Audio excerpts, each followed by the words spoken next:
గొడవలన్నీ టెక్కల ప్రజలకు తెలుసు. వాణి గారు నిజంగా ఈ విషయం బయట పెట్టకపోతే ఇప్పటికీ మీరు ఇద్దరు రిలేషన్ అట్లే రహస్యంగా ఉండిపోయేదా? చూడమ్మా రిలేషన్ రహస్యంగా రాదు. ఏం లేదమ్మా, మేము కలిసే ఉన్నా, అందరికీ తెలుసు, మా కార్యకర్తలకి మా ప్రజలకు అందరికీ తెలుసు, మా ఇద్దరు ఇంట్లో కలిసే ఉన్నాం, కలిసి అంటే ఆమె politics చేసాం, బయటకి కలిసి ఆమె election. రచ్చ చేయకపోయి ఉంటే అని అంటున్నాను. అది ఆవిడ అడుగుతున్నా. బయటకు అంటే వచ్చి రచ్చ చేయకపోయి మీరు ఎలా అయితే అంత ముందు కలిసి ఉన్నారో అట్లనే ఉండేది. లేదు, బయటకంతా తిరుగుతున్నాం కదా, మీ పార్టీ అందరికీ పరంగా మేము తిరుగుతున్నారు. తిరుగుతున్నాం, కలిసే ఉన్నాం, మేము కలిసే ఉన్నా, అందరికీ తెలుసు. తన రాజకీయాల్లోకి ఎందుకు తెచ్చాం? ఒక 2000 మంది విమెన్ ని ఒక వేదిక మీదకి ఒక్క రోజు గ్యాప్ ఇస్తే తీసుకురాగలదు. రాజకీయాల్లో మేము అది ఆలోచించాం. 2000 మందిని తెచ్చి తిను కోలాటం, తిను భరతనాట్యం స్కూల్ ఉంది, ఫ్రీగా చెప్తుంటుంది. కోలాటం సర్వీస్ మైండ్ ఎలాంటిదంటే, నేను ప్రచారంలో ఒకరోజు వెళ్తున్నప్పుడు ఒక పాప నా దగ్గరికి వచ్చింది. తల్లి ఒక ముసలం ఉంది. ఆవిడ అన్నారు, బాబు ఈ అమ్మాయి ఇంటర్మీడియట్ చదువుతుంది, ఏదైనా హెల్ప్ చేస్తే ఫీజు కట్టుకోవాలి, బట్టలు కూడా లేవు. తప్పకుండా అమ్మ చేద్దామన్నాను.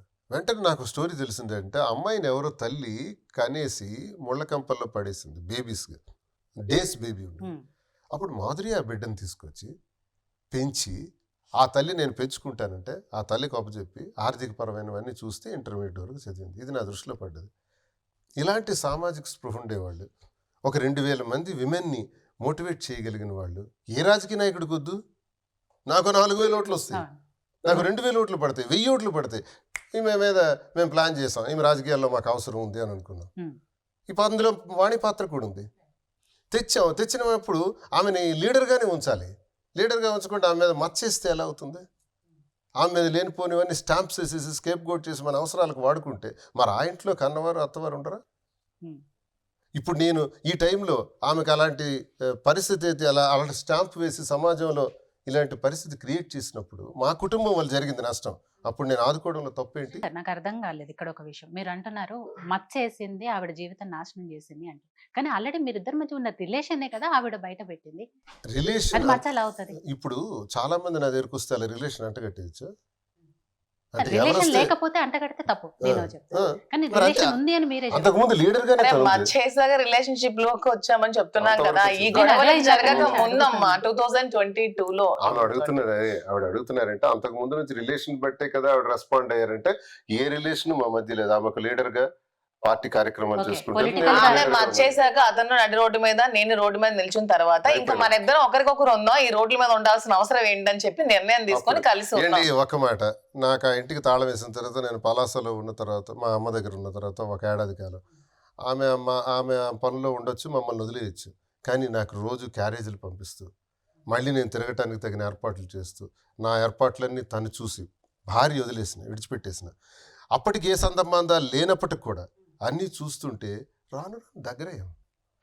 ఈమెకి పరిస్థితుల ప్రభావాల వల్ల ఆమె ఒంటరి అయిపోయి, నేనే ఒంటరి. ఆ ఒంటరితనంలో మమ్మల్ని స్నేహితులుగా మారాం, దగ్గరగా మారాం. ఆ మారటం అన్నది తప్పని పరిస్థితులు ఈ రకంగా ఉండాల్సిన పరిస్థితి వచ్చింది అని నేను చెబుతున్నాను. పరిస్థితుల ప్రభావం వల్ల దగ్గరయ్యాము. ఒకవేళ మా మీద ఇలాంటి అభాండాలు తను వేయకపోయి ఉంటే ఇది జరుగుంటేది కాదని కూడా నేను అంటున్నాను.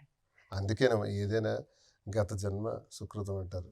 మనం ఏది చేసినా గడిచిన జన్మలో ఉన్న దాని కంటిన్యూషన్ ఇప్పుడు జరుగుతుంది.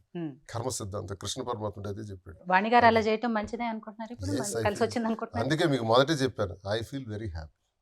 నేను ఇప్పుడు సంతోషంగా ఉన్నాను, ధైర్యంగా ఉన్నాను. ఏదైనా చేయగలను. ఈసారి గెలుస్తాను మాధురి సహకారంతో. ఎమ్మెల్యేగా పోటీ చేస్తాను, గెలుస్తాను. వ్యాపార రంగంలో కూడా గట్టిగా తీసుకెళ్తాం. ఇంట్లో అడుగు పెడితే గొడవ కదా, ఇంట గెలిచి రచ్చగెలవాలన్నారు. నేను బయటంతా తిరిగి వచ్చి ఇంట్లో రాగానే తను ఇంకా నేను షూ రిమూవ్ చేయగానే గొడవ స్టార్ట్ అవుతుంది. ఇంకా గొడవలు ఎక్కడికి వెళ్తాయి తెలియదు. ఈగోస్, ఈర్ష్య, ద్వేషాల మధ్య నలిగే గొడవలు ఇవి, ఆర్థిక విషయాల మధ్య. ఆ గొడవలు ఇప్పుడు నాకు లేవు. I'm free now. కాబట్టి ఇప్పుడు నాకు ఒక కాన్ఫిడెన్స్ ఉంది, నేను తప్పకుండా విజయం సాధిస్తాను. మీరు వాణి గారిని కూడా ప్రేమించే పెళ్లి చేసుకున్నారు. ఆ తర్వాత కొంతకాలం బాగానే ఉన్నారు. బట్ ఎక్కడ మీ ఇద్దరికి అంటే ఓన్లీ ఆవిడకున్న రాజకీయ కాంక్ష? వాణి గారిని అతను ఏం ప్రేమించలేదు, వాణి అతను రిలేషన్స్. ఆమె తను ప్రేమిస్తే ఇతను పెళ్లి చేసుకోవాల్సి వచ్చింది. అప్పటి నుంచి సైకోగా బిహేవ్ చేసి, నువ్వు పెళ్లి చేసుకోకపోతే చచ్చిపోతానని అలా బ్లాక్ మెయిల్ చేస్తే చేసుకోవాల్సి వచ్చింది. అతనే ఆమెను ప్రేమించలేదు. సరే, ఏదైనా కానీ ప్రేమించి పెళ్లి నన్ను చేసుకుంది కదా. 2004 ఎన్నికలు నేను రాజశేఖర రెడ్డి గారితో చాలా చనువుగా ఉండేవాడిని. విద్యార్థి రాజకీయాల నుంచి సార్ దగ్గరికి వెళ్ళేవాడిని. ఆయన పాదయాత్ర బ్రహ్మాండంగా చేశాను, కార్యక్రమం నిర్వహించాను. ఆయన ఇమీడియట్గా ఏం చేశారంటే, సిని నువ్వు పోటీ చేయనన్నారు. హరిశ్చంద్రపురంలో ఎర్రనాయుడికి వ్యతిరేకంగా నా టికెట్ అనౌన్స్ చేస్తారు పాదయాత్రలో. ఆ టికెట్ అనౌన్స్ చేసినప్పుడు నాకు ఇంకా చిన్న వయసే, ఎర్రనాయుడుతో ఫైట్ చేయాలా సరే అనుకున్నాను. వెంటనే రాఘవరావు వాణి ఇద్దరు కూడా రాజశేఖర రెడ్డి గారిని కలిసి ఆ టికెట్ మాకు ఇవ్వాలి, లేదంటే ఇండిపెండెంట్గా ఇస్తామన్నారు. అప్పుడు రాజశేఖర రెడ్డి గారు రాష్ట్రంలో ఎవరికీ లేదు, నా ఒక్కడికే బ్లాంక్ బీఫామ్ ఇచ్చారు. శ్రీనివాస్, ఈ బ్లాంక్ బీఫామ్ ఇస్తున్నాను, నీ పేరు రాసుకుంటావో, నీ వైఫ్ వచ్చేట గొడవ పడింది ఆమె పేరు రాసుకుంటావు, నీ ఇష్టం, బట్ నిన్నే నేను అడుగుతా ఎలక్షన్ గురించి, ఏదైనా నీతోనే ప్రశ్నిస్తా, యు ఆర్ ది ఇన్ఛార్జ్ అని నాకు బీఫామ్ ఇచ్చాడు. ఇంటికి వెళ్ళి బాగా ఆలోచించి, నాకు తెలియకుండా టికెట్ కోసం సార్ని కలిసారా, ఈ టికెట్ నాకెందుకని రాసిస్తాను, పేరు రాశాను, ఇచ్చేసాను. ఇది 2004, ఇది 2024 వచ్చింది. 20 సంవత్సరాలుగా మా గొడవ ఏంటి అనడానికి ఇది ఎవిడెన్స్. అంటే అదే ఆ గొడవలకి ఓన్లీ రాజకీయ కాంక్ష మాత్రమేనా, ఇంకా వేరే ఇతర గొడవలు కూడా ఉన్నాయా? రాజకీయమేనండి, రాజకీయ అండ్ ఫైనాన్స్ రెండు, డబ్బు అది కావాలి. వ్యాపారాలు బాగుండేటప్పుడు నేను మీకు చెప్పాను, గ్రానైట్ వ్యాపారంలో పీక్స్కి వెళ్ళాను, అది నా పేరు రాసేయని గొడవ పెట్టారు రోజు. అదే వ్యాపారం డౌన్ అయింది, అప్పుడు రాసి ఇచ్చేస్తాను, రాయించుకుంటాం, అప్పుడు వరకు. ఇలాంటి తత్వం అంటే టిపికల్ బ్రెయిన్.